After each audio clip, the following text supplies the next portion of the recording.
Doutor, o senhor tem mais ou menos uns 20 anos de estudo nessa área da corrupção.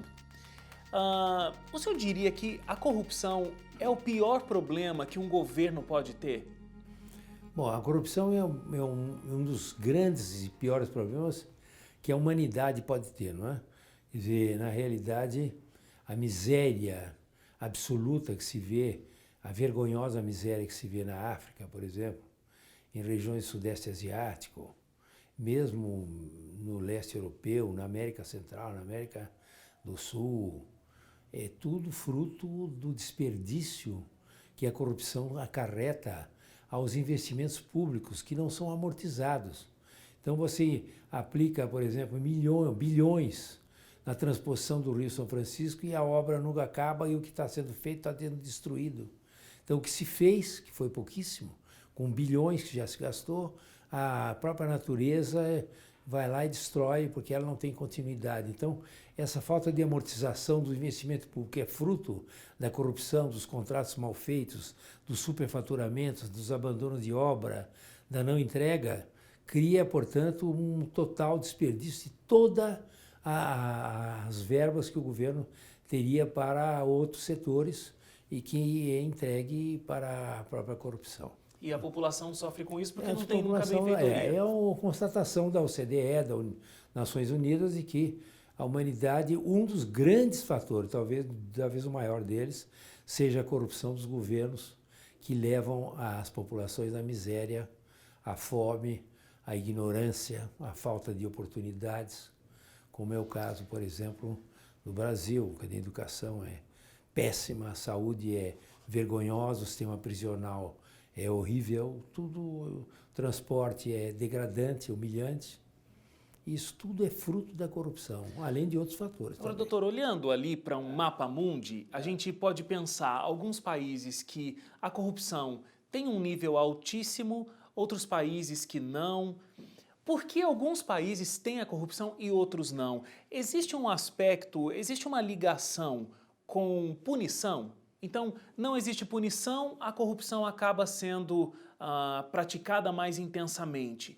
Ou não é muito bem essa relação que faz o nível de corrupção dos países serem diferentes? Não, é o seguinte, a Transparência Internacional, que é uma instituição que tem feito o levantamento dos dados da percepção de corrupção no mundo há muitos anos, há mais de 20 anos, ele divide, a Transparência Internacional divide os países numa graduação de 100, de 0 a 100. Os que estão abaixo da linha de 50 são países corruptos. Os que estão acima da linha de 50 são países onde existe corrupção. Então, por exemplo, o Brasil está no 42º lugar entre os países corruptos, ou seja, tem abaixo da linha dos 50. Ou seja, são países, todos esses abaixo da linha de 50, que tem aquilo que se chama corrupção sistêmica, que ela se autogera, se autodesenvolve, se autoaplica, independentemente dos governos. E esses países que estão abaixo da linha de 50 são países em que o próprio governo organiza a corrupção. E os outros não, os outros existe corrupção no governo, mas não é o governo que organiza a corrupção. Essa é a diferença fundamental. E onde que fica a punição nisso tudo? Por que ela não acontece? A punição acontece. No Brasil está acontecendo. A partir do mensalão, há uma modificação histórica no Brasil em matéria de corrupção. Quer dizer, a condenação daqueles políticos e de alguns pouquíssimos operadores, na época levou à possibilidade, agora nessa Operação Lava Jato, também da condenação dos próprios diretores das empresas que se conluem com esses agentes do Estado, que são os aparelhos que o governo coloca para agendar essas corrupções e que realmente agora estão sendo condenados, presos e condenados. Então há uma evolução de punição realmente muito grande. Então isso eu acho que é um dos fatores, uma das maneiras de diminuir e desbaratar o esquema de corrupção do Estado é a punição efetiva dos agentes da corrupção, sejam eles privados, sejam eles públicos. Mas, doutor, o senhor me disse que o poder, o governo, ele se organiza em cima da corrupção em alguns países, e o Brasil tá dentro disso. Se votar contra alguém que a população pode estar pensando que seja alguém corrupto, vai resolver o problema porque essa outra pessoa não vai entrar. Olha, não, exatamente. Aí, primeiro, precisa votar em partidos ou que não tenham o propósito de serem partidos que vão organizar a corrupção dentro do Estado. Primeira coisa, que sejam partidos que tenham compromisso contra a corrupção. Segundo, tem que quebrar a interlocução entre os agentes do Estado e as empreiteiras e fornecedoras do Estado. Não pode haver mais esta, vamos dizer assim, essa promiscuidade entre os agentes do governo e os empreiteiros. Viagens de jatinho, etc., presentes, etc., falam diretamente para superfaturar a obra, para não sei o quê, para não entregar a obra e tudo mais. Então, realmente, o jeito é o que os americanos fizeram recentemente, a partir de 1897, que nos Estados Unidos existe um sistema onde o agente público não tem relações diretas com os empreiteiros. Existe uma seguradora no meio, que é o tal do Surety Bond ou Performance Bond, em que a seguradora realmente fica no meio entre o Estado, entre o governo e as empreiteiras, para o efeito de assegurar ao Estado que as empreiteiras vão cumprir o prazo, o preço e a qualidade da obra. Ou seja, Então, isso evitaria a propina. Evitaria a propina. E evitaria as empresas também tomar cuidado, porque senão, como é que faz? Se elas não fizerem direito, elas vão acabar pagando para a seguradora e vão para a falência. Então, isso eu acho que esse exemplo de que a corrupção, por mais organizada que seja, como o governo atual procurou organizar, ela pode ser desbaratada. E o mundo cai, o mundo vai ruir para essas pessoas todas, não é? Quando o eleitorado, de um modo geral, vai procurar o seu candidato, ele não se preocupa muito com o partido, ou pelo menos a grande massa não se preocupa muito com isso. Ela se preocupa em encontrar um salvador da pátria, alguém que vai resolver os problemas do Brasil. Mas ela não entende que esse salvador da pátria vai estar debaixo de um congresso, ela não entende que nós temos muitos e muitos partidos, que hoje em dia no Brasil a gente nem sabe muito bem qual é a missão de cada um desses partidos, porque são muitos e todos meio confusos ali em quais são os seus objetivos. Isso deveria ficar claro para o nosso povo brasileiro na hora do voto, né? Eu acho. Mas isso depende dos candidatos, quer dizer, os partidos têm que se apresentar como um projeto ético também, como um projeto. Eu tenho vamos dizer assim, um projeto de políticas públicas, né? Quer dizer, o meu partido opta dentro das políticas públicas com tais e tais e tais prioridades, tais e tais soluções, dentro de um sistema, vamos dizer, bem científico de escolha, e, por outro lado, um compromisso de ética, certo? Que é o que precisa hoje o Brasil. Talvez no futuro não precise alguém fazer compromisso de ética. Doutor, vamos voltar então ali para o início dos anos 90. Houve o escândalo que ficou conhecido como Anões do Orçamento. O senhor participou da CPI que investigou essas fraudes, inclusive resultou num livro, né, que é o Livro Negro da Corrupção, que o senhor lançou. Como é que foi essa experiência, participar dessas investigações? É o seguinte, houve o escândalo dos anões, que eles lá na Câmara, deputados manipulavam, de uma maneira tão escandalosa como hoje, manipulavam o orçamento, desviavam parcelas do orçamento para os partidos políticos e para os próprios deputados. Então, o presidente Itamar Franco nomeou uma comissão de 9 pessoas do Brasil todo, que vinha do Nordeste, vinha de São Paulo, do Sul, etc., para realmente estabelecer toda o esquema do desvio do orçamento de bilhões, na época já, para esse esqueminha. Então, o que aconteceu? Eu fiz parte dessa comissão, que trabalhamos um ano lá no Palácio Planalto, diariamente, né, todo dia, durante um ano, sendo que não cobramos nada do Estado, era um bônus, porque antigamente também tinha pessoas que trabalhavam para o Estado de graça, né? Era um bônus, era uma honra você trabalhar numa comissão dentro do Palácio Planalto para ajudar o país, né? Daí nós concluímos que a corrupção nos ministérios, e muitos deles, era uma coisa inacreditável. Então, por exemplo, o Ministério da Saúde eram só os laboratórios que tinham agentes lá dentro. O laboratório tomavam conta. Entendeu? No Ministério do Planejamento, então, era um escândalo. Quer dizer, os próprios agentes, os anões, é que tinham os funcionários que faziam lá, né? Eles punham os funcionários para fazer. Então, nós fomos e vimos no transporte também que a mesma construtora cobrava por um trecho de estrada 100 e pelo mesmo trecho de estrada em outra estrada 1.000, entendeu? Então era um absurdo. E daí o presidente Itamar Franco ficou horrorizado com as empreiteiras e viu que era de uma corrupção absoluta o DNR e ele propôs então a inidoneidade das empreiteiras. Acontece que as empreiteiras correram para a comissão e propuseram fazer o quê? Fazer performance bond. Se não nos declara inidôneos e vamos estabelecer no Brasil o sistema de performance bond. As empreiteiras corruptas propuseram na época. Acontece que o Itamar tinha um problema sério. O governo dele ia acabando, que foi só 2 anos, se extinguindo. Daí vieram as eleições. Nas eleições, as empreiteiras entupiram o candidato, no caso aí do partido PSDB, de dinheiro. E não digo que tinha havido nenhuma roubalheira nesse dinheiro. Esse dinheiro foi absolutamente gasto na campanha. Não quer dizer que não há nenhuma veleidade de corrupção com esses recursos. Mas entupiram e agradaram o novo presidente, entendeu? Então o novo presidente o que fez?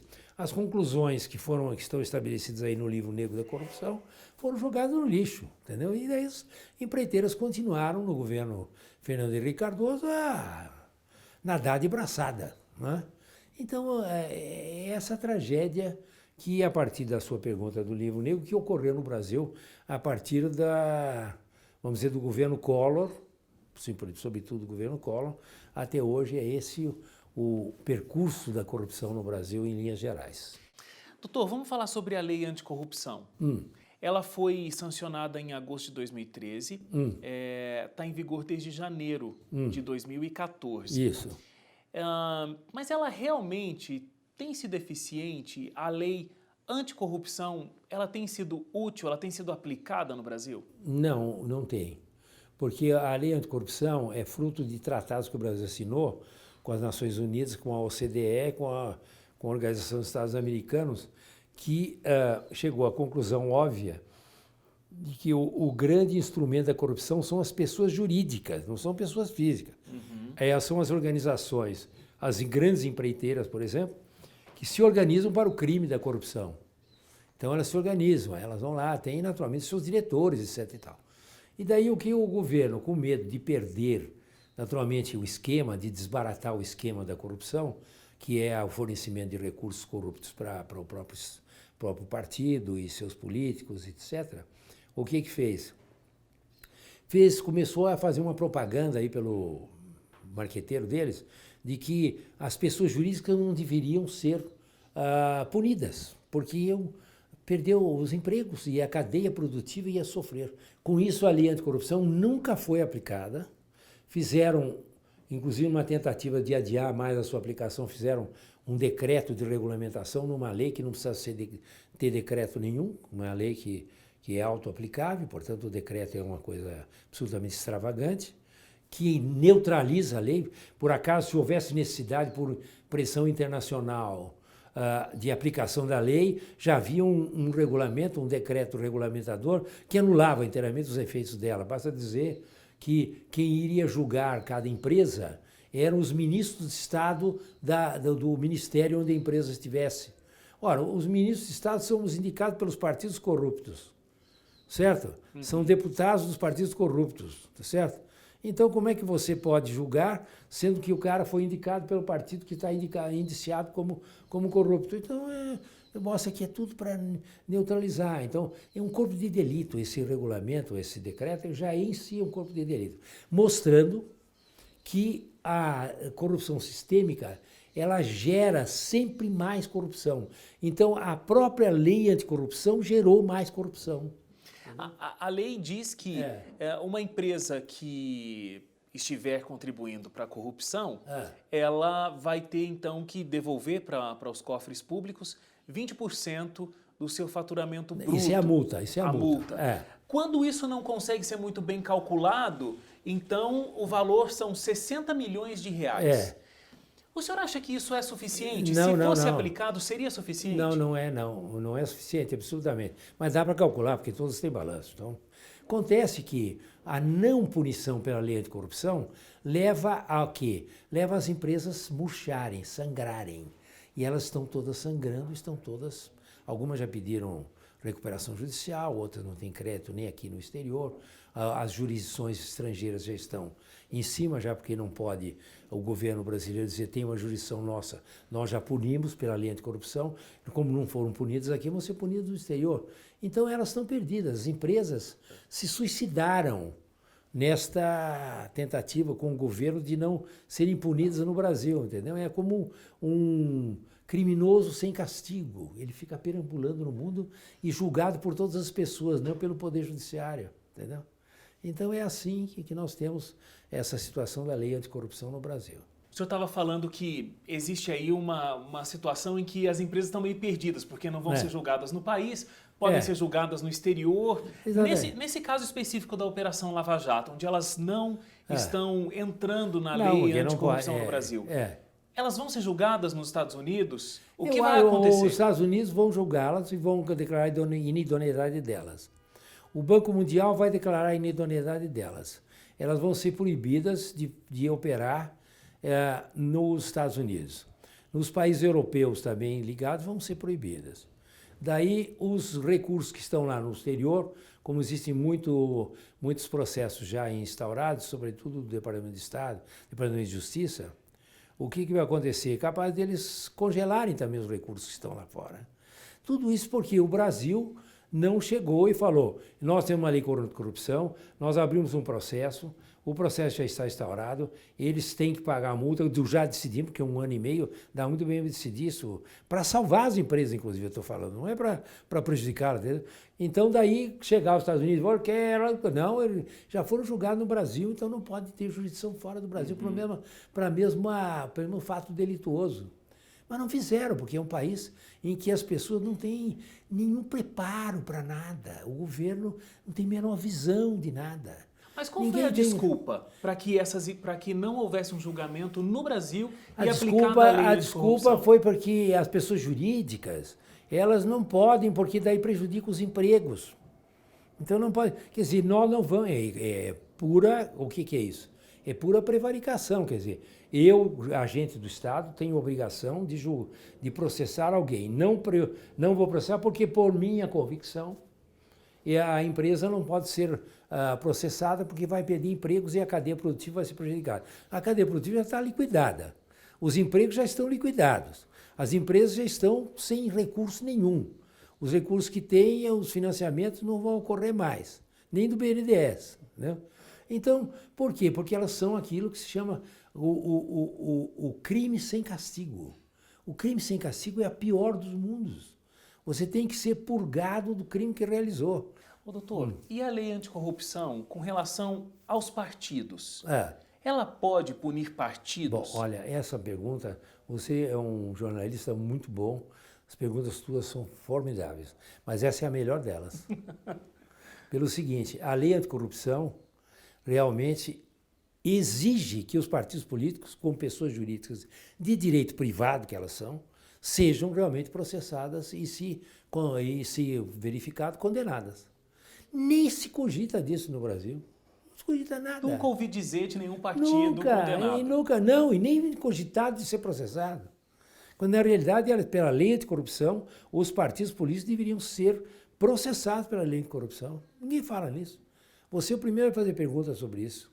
Agora, quais seriam as implicações? Porque o partido também... O partido, pelo seguinte, as implicações são as seguintes. Tem que pagar uma multa e pode ser dissolvido, porque a lei contra a corrupção permite que o Ministério Público, na sua ação civil pública, que faz parte, que é consequência da lei de corrupção, peça a dissolução do partido. Como peça a dissolução das empresas também. Até quando as empresas são de um crime muito violento, pode pedir a dissolução das empresas. Então, na realidade, pode pedir a dissolução do partido? Perfeitamente, de acordo com a lei anticorrupção. Doutor, muito se diz de que o povo tem o governo que merece. Então, se nós temos um governo corrupto, nós temos um povo que merece esse governo corrupto. O senhor acredita nesse tipo de afirmação? Absolutamente. Isso é uma visão absolutamente errada da população brasileira. A população brasileira não tolera a corrupção. Ele aceita muito vamos dizer assim, a fatalidade da corrupção. É um pouco diferente. Ele acha que os governantes são corruptos, e são mesmo. Mas é uma fatalidade que ele está sujeito a ela, mas ele não se conforma. Dizer que o povo brasileiro é conformado com a corrupção não é verdade. Tanto assim que tem as manifestações que você já viu e vai ver, que são monstruosas contra esses corruptos que estão aí. Então, na realidade, o povo brasileiro é um povo absolutamente moral no plano da sua moralidade eleitoral, vamos dizer assim. Ele vota contra. Doutor, eu citei já aqui, o senhor tem 20 anos de experiência nessa área com esse assunto. Qual o seu diagnóstico? A gente já esteve melhor? A gente já esteve pior? Hoje estamos melhores? E o senhor acha que talvez a gente demore quanto tempo para poder erradicar ou pelo menos entrar em níveis um pouco melhores de corrupção? Eu acho o seguinte, eu acho que nós estamos hoje num ponto muito pior de corrupção e muito melhor de combate à corrupção. Então nós temos uma graduação enorme de corrupção, nunca se viu. Então você tem um grau de corrupção disseminado em todos os setores do governo, nunca houve igual. Organizado, crime organizado, certo? Agora, por outro lado, você tem uma reação institucional contra a corrupção da Polícia Federal, do Ministério Público Federal, da Justiça Federal, do próprio STJ, do STF, quer dizer, de todos o alinhamento que você tem judicial no Brasil, desde a Polícia Federal até os tribunais superiores, você verifica que existe todo um combate à corrupção muito maior que havia antigamente. Então, quebrou-se de um lado o pudor completo, quer dizer, é o governo que se organiza a corrupção, e, do outro lado, são as instituições que organizam o combate à corrupção de uma maneira muito mais eficiente. Bom, aqui nós temos aí sempre esse balanço, tá certo? Muito grande entre um e outro, mas num nível muito superior. Doutor, eu quero agradecer muito o seu tempo, a sua conversa com a gente. Acho que foi muito esclarecedora. A gente pôde entender algumas questões importantíssimas sobre corrupção, inclusive alguns mal entendidos sobre corrupção. Certo. Então, agradeço muito a sua participação aqui com a gente. Para mim foi um maior prazer, uma maior honra e parabéns pela sua capacidade, a sua cuidade como jornalista questionador das questões a respeito da corrupção. Muito obrigado.